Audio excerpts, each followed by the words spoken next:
Assalamualaikum warahmatullahi wabarakatuh.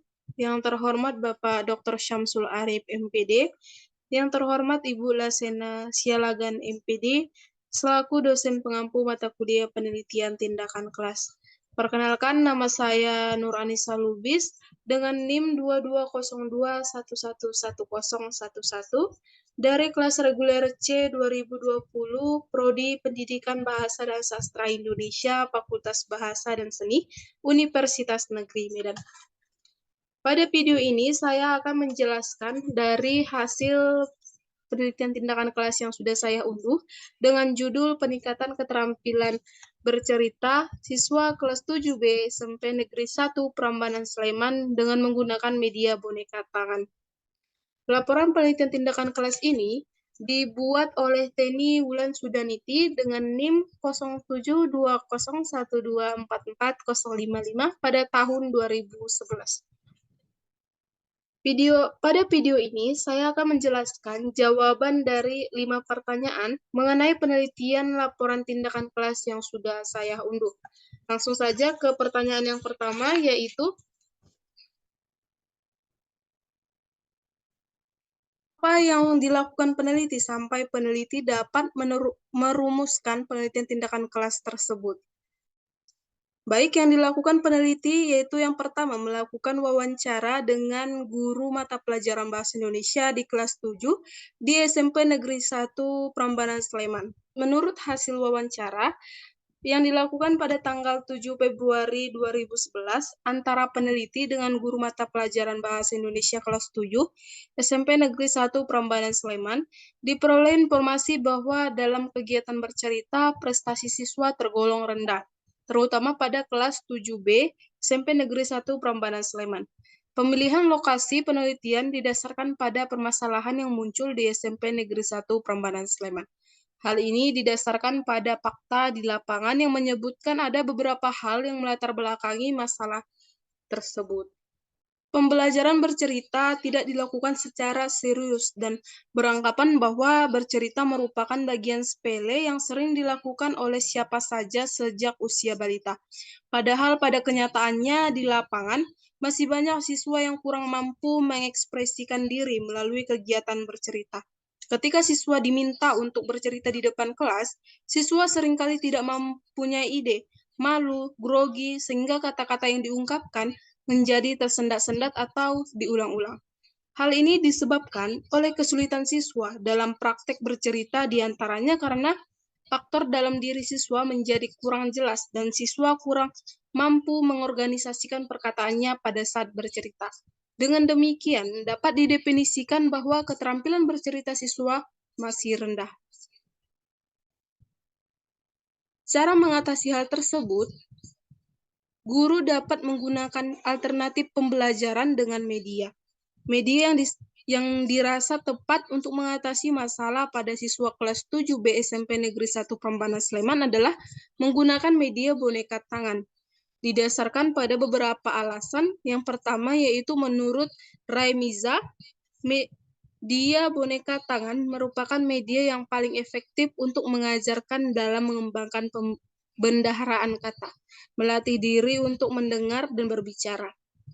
Penggunaan boneka tangan dimaksud untuk memotivasi siswa supaya berpikir kreatif. Siswa dapat mengorganisasikan ide-ide untuk bercerita yang ditemukan dari sebuah tokoh boneka tangan, lalu dituangkan secara bebas dengan kata-kata sendiri. Yang kedua, berdasarkan wawancara pada tanggal 7 Februari 2011 antara peneliti dan kolaborator, guru Bahasa Indonesia Ibu Serena Mulyaningsi SPD, media boneka tangan belum pernah diterapkan untuk meningkatkan keterampilan bercerita siswa.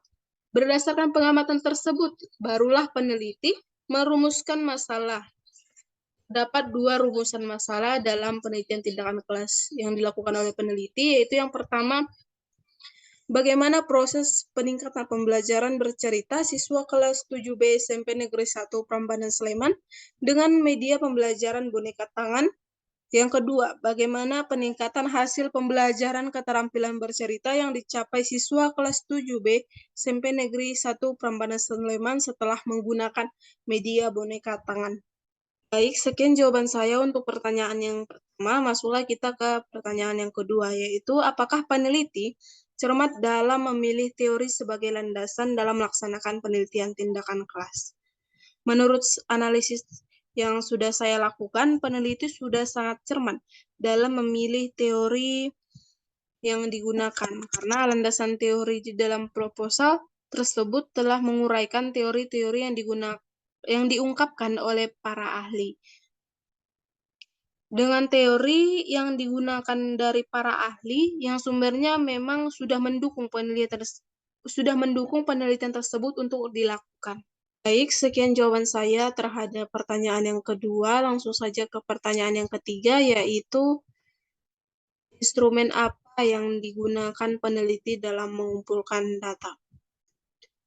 Pada proposal penelitian tindakan kelas yang saya unduh ini, terdapat 4 instrumen dalam pengumpulan data.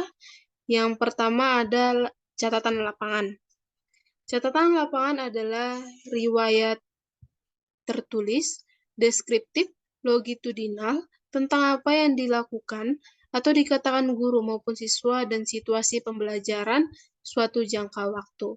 Catatan lapangan digunakan untuk mencatat atau mendeskripsikan tingkah laku dan kegiatan guru dan siswa selama proses pembelajaran. Yang kedua ada lembar pengamatan. Lembar pengamatan digunakan untuk mengamati tingkah laku siswa selama kegiatan pembelajaran. Di dalam lembar pengamatan terdapat 4 aspek yang diamati, yaitu keaktifan siswa, perhatian dan konsentrasi siswa pada pelajaran, minat siswa selama pembelajaran, keberanian siswa bercerita di depan kelas, dan kerjasama kelompok. Yang ketiga ada angket. Angket digunakan untuk memperoleh data tentang pembelajaran keterampilan bercerita yang berlangsung pada siswa.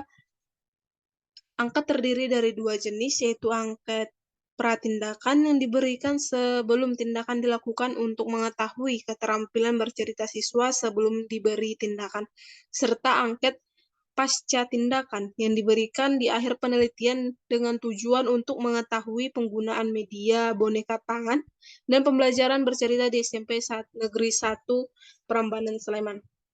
Yang keempat, lembar penilaian bercerita. Lembar penilaian keterampilan bercerita siswa oleh peneliti digunakan sebagai instrumen penskoran untuk menentukan tingkat keberhasilan keterampilan bercerita siswa kelas 7B sampai Negeri 1 Prambanan Sleman. Penilaian bercerita masing-masing siswa ini menggunakan teknik penilaian yang dikembangkan oleh Jacobovitos dan Gradon dalam Nurgion Toro pada tahun 2009, halaman 290 yang telah dimodifikasi. Adapun rincian tiap-tiap aspek pada penilaian keterampilan bercerita antara lain yaitu yang pertama volume suara, yang kedua pelafalan, yang ketiga keterampilan mengembangkan ide, yang keempat penghayatan cerita, yang kelima kelancaran, yang keenam ketepatan ucapan, yang ketujuh pilihan kata. Sekian jawaban saya untuk pertanyaan yang ketiga. Masuk ke pertanyaan yang keempat, yaitu uraikan proses pelaksanaan tindakan di setiap siklus. Telaah apakah ada perbedaan? Siklus pertama. Di setiap siklus memulai beberapa tahap, yaitu perencanaan tindakan, pengamatan, dan refleksi.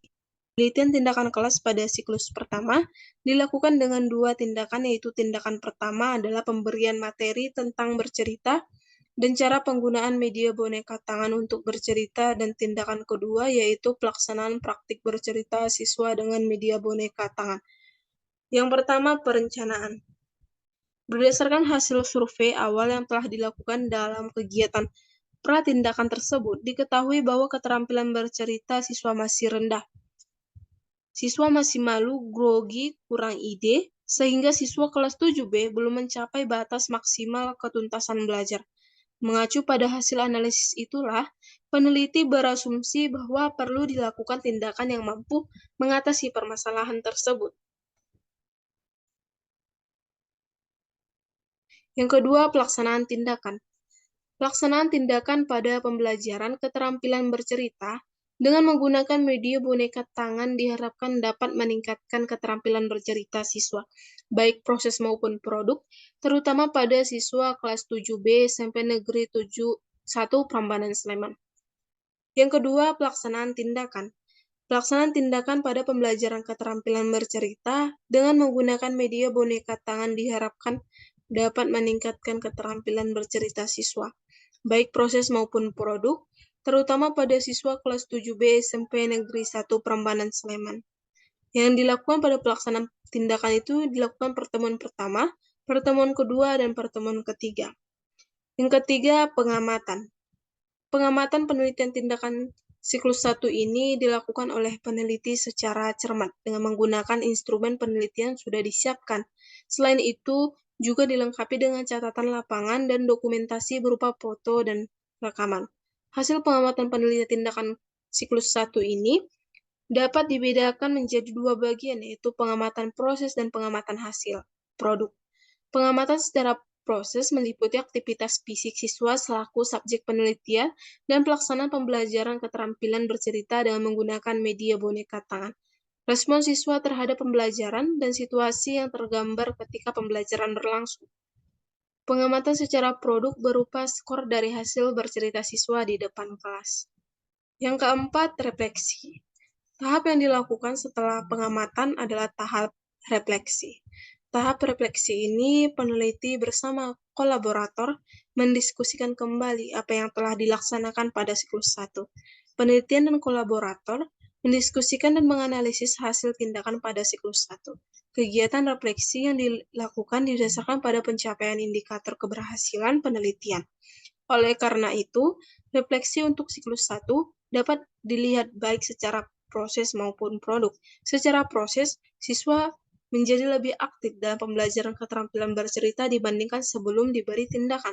Hal ini terlihat ketika siswa mulai aktif bertanya, serta respon pertanyaan yang diajukan guru, siswa mulai berani bercerita di depan kelas, dan sudah saling berinteraksi dan bekerja sama dengan siswa lain dalam satu kelompok. Siklus 2. 1. Perencanaan. Perencanaan tindakan siklus 2 ini bertujuan untuk meningkatkan aspek-aspek yang belum tercapai pada siklus 1. Aspek-aspek tersebut sebenarnya sudah cukup baik, namun perlu ditingkatkan lagi agar hasilnya lebih maksimal. Yang kedua, pelaksanaan tindakan.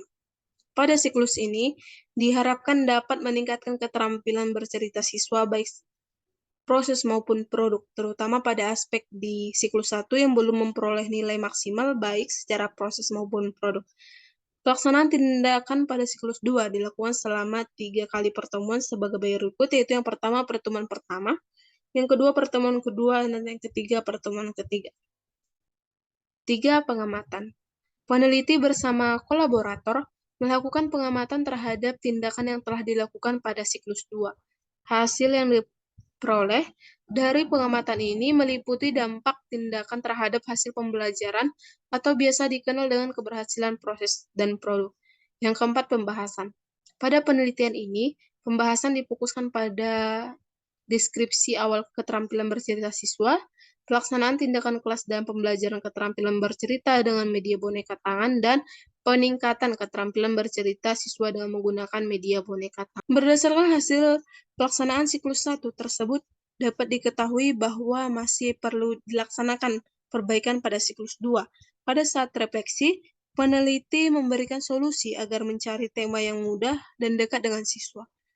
Baik, itulah jawaban pertanyaan yang keempat. Masuklah ke pertanyaan yang terakhir, yaitu uraikan cara peneliti menganalisis data. Teknik analisis data yang digunakan dalam penelitian ini adalah deskriptif kualitatif.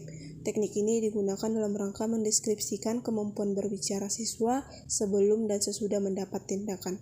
Teknik ini dibagi dua, yaitu analisis proses dan analisis produk. Analisis data secara proses diambil pada waktu pembelajaran keterampilan bercerita menggunakan media boneka tangan, sedangkan analisis produk diambil dari hasil penilaian praktek bercerita siswa.